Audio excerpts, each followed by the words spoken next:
Hi everyone, this is Asolajar, also known as Tilly Tarot.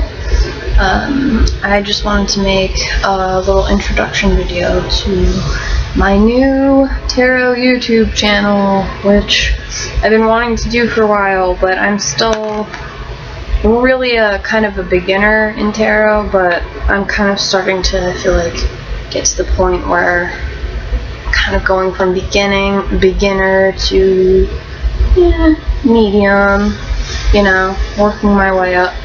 Anyway, I'm learning a lot. I've been really just doing self-guided study for a little over 6 months now, I think, and that may not seem like much, but I don't have a job, and I just have some life circumstances going on where I've got a lot of downtime, and rather than wallow in my misery, I've been really just pulled to learn the ins and outs of the art of tarot. So to get started, I want to tell you about what decks I'm using right now. And being that the holidays are approaching, I am hoping that I will soon have a few more decks to be working with, because these ones, well, this one is the first one I started with, and it's called the Dragon Tarot deck, and it's cool. It's not mine. I'm borrowing it from a very close friend who sort of introduced me to tarot cards, really. The imagery is dragons. My friend, he used to be really into Dungeons and Dragons, and that's why he chose that deck. And so, I don't know, he brought it over, we started trying to do some readings together, and it was just apparent that it was totally clicking with me. So he was like, you know what, I'm just going to leave these here with you. Take good care of them, please. Which so far they have not been hurt or stained or had anything spilled on them. But I cannot say the same for this one. This is my Thoth deck.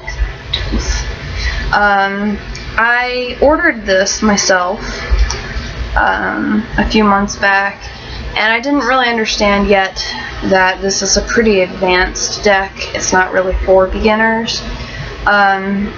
So now that I really understand that, I just kind of I'm not really ready to get into learning the entire ins and outs of Mr. Crowley's symbolisms and everything like that, but I do just kind of use sort of I have a little chart that's like this card, like how in the Thoth deck, kings, in other decks, what would be a king is a knight. That confused the hell out of me at the beginning. But, the meanings to, there's, on this deck, the minor arcana cards all have a word at the bottom, such as here's the Eight of Swords, and it says interference. And the Six of Discs, it says success. These are beautiful cards, by the way. If you really are into pretty art and stuff like that, I would suggest looking into these once you've learned the basics of tarot and everything. The Three of Wands, Virtue, it's just there are words on each card, but they correlate to the specific teachings of Aleister Crowley. So that's something that I'm not really familiar with yet. So basically, if I draw the Nine of Cups, it says happiness on it, but I just treat that as the general Nine of Cups meanings. So that brings me to my first tarot journal, which I'm tarot card meaning journal, I should say, which I'm currently updating into a much bigger book. But this was just an old thing that I had laying around, and but it was empty. It's kind of falling apart. But anyway, I just kind of started going through, and each page, this side of the page has meanings and notes that I have gathered from, I'm really big on gathering information from multiple sources, as many as possible, so as to not get like a biased, you know, like very narrow view of what the cards mean. I don't just want what one person says the cards mean. I want to hear everybody's opinions and then see what kind of like the things that tie together. The back of each page is notes about the reversals. So anyway, I was planning on also filling in sections in here for each of the 4 suits. I had that set up, a section for numbers, the numerical meanings in the deck, or the cards, and then just assorted notes, and then some astrology stuff, you know, too, because I find that in tarot there's a lot of astrological symbolism, and astrology is also something I'm pretty interested in but not very knowledgeable about. Anyway, so I started using that, and this is it was just going to be a journal. It's got a picture of me and my boyfriend on the cover, and like, but I started using this right when I was starting to play with tarot cards, and so I was writing down every single thing that I would draw, and like doing, like, trying to do spreads and, you know, stuff like that.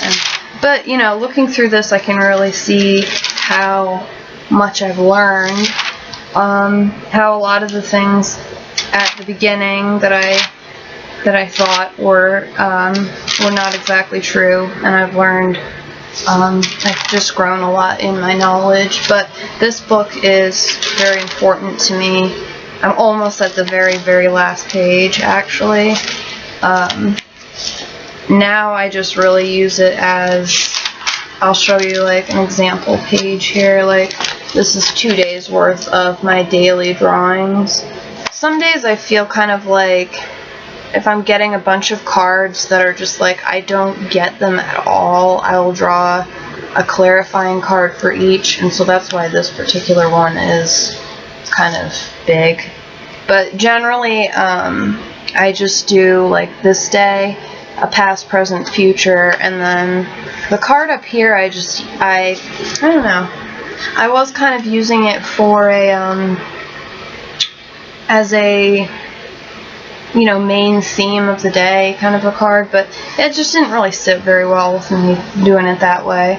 But what I do instead now is whatever that card is, that's the card that I spend some time studying and meditating on throughout that day. So I pretty much have like some tarot time set aside for every day, and yeah, so, and then I get to know each and every card in its real, you know, I just look up everything that I can find about that card, you know, and, you know, read everybody's opinions and watch YouTube videos about, you know, just get a really broad perspective. So here is my upgraded tarot journal. It still sucks. I'm kind of in, you know, financial, really bad place right now in my life, so I don't really have, I pretty much just have to use whatever I can find laying around. But hey, why not make the best of it, right? So this one is also just card meanings, but I'm adding pictures. I'm adding things like specific past, present, future placement, you know, like meanings, what each card could mean as an event, as a person, etc. And then like all the keywords, and then any notes that jump out at me. Also, I have some red flags above a lot of certain cards, and those have to do with relationship readings. They're self-explanatory, but I just put a red flag above each card that I really get the strong feeling that it's a red flag for a relationship. Anyway, 11 minutes. I'm prone to making really long videos. I'm really sorry, so I'm going to try to avoid doing that. But anyway, that's me. This is me. Hello, everyone. I hope to share things with you, and maybe they'll be helpful with you if you're also a beginner. And if you are more advanced than I am, and any positive feedback, like help if you hear me say something that you feel is like really off, point it out to me, you know, just constructive criticism is great in the learning process. So anyway, I will end every video saying namaste. It's been great.